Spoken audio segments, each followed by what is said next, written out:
घना जंगल सुबह की धुंध में लिपटा हुआ था। पेड़ों की ऊंचाई इतनी ज्यादा थी कि सूरज की रोशनी जमीन तक पहुंचते पहुंचते थक जाती थी। उसी धुंध के बीच एक भेड़िया धीरे धीरे चल रहा था।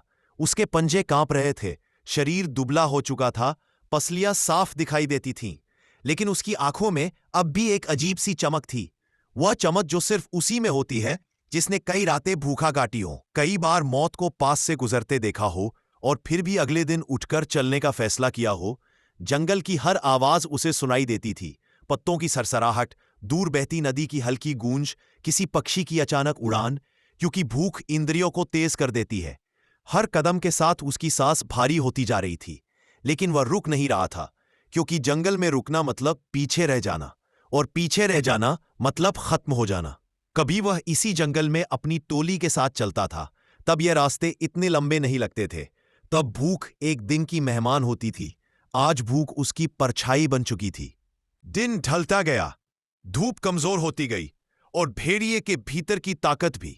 उसे याद आया वह आखिरी दिन जब इंसानों की गंध हवा में घुल गई थी, जब पेड़ों के बीच आग चमकी थी और गोलियों की आवाज ने जंगल की शांति को चीर दिया था।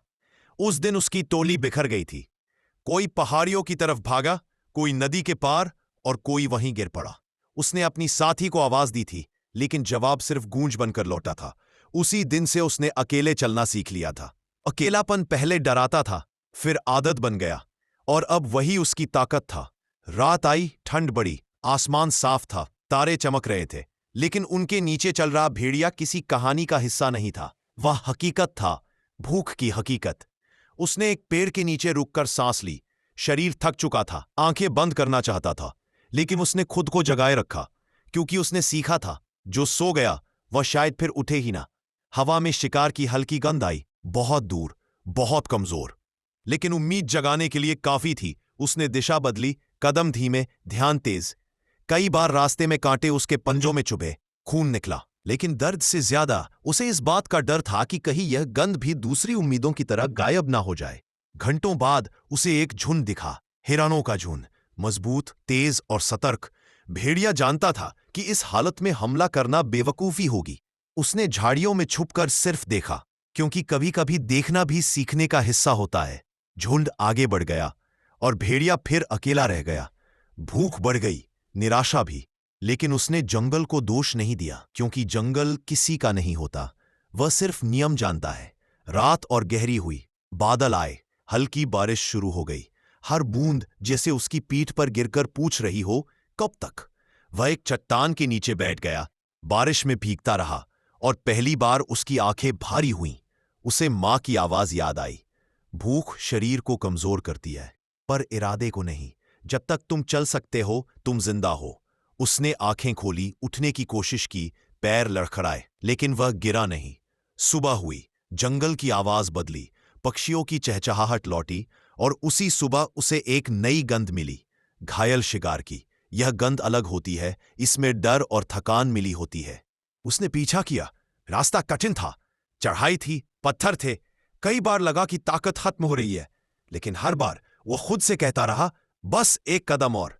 घंटों बाद उसने एक बूढ़े जंगली जानवर को देखा, जो झुंड से बिछड़ चुका था। सांसें तेज थीं, आंखों में हार थी। भेड़िए ने हमला किया। यह लड़ाई लंबी नहीं थी, लेकिन आसान भी नहीं। आखिरकार वह जमीन पर गिर पड़ा। भेड़िया वहीं बैठ गया। कुछ पल तक उसने कुछ नहीं किया, सिर्फ सांस ली, जैसे खुद को यकीन दिला रहा हो कि यह सच है। फिर उसने खाना खाया, धीरे धीरे, सम्मान के साथ। ताकत वापस आने लगी, लेकिन उससे ज्यादा वापस आई उसकी पहचान। वह सिर्फ भूखा भेड़िया नहीं था, वह बचा हुआ भेड़िया था, जिसने अकेले जंगल का सामना किया था। रात को उसने आसमान की ओर मुंह उठाया, दहाड़ लगाई। यह दहाड़ दर्द की नहीं थी, यह ऐलान था। जंगल ने जवाब दिया, दूर से, फिर और दूर से।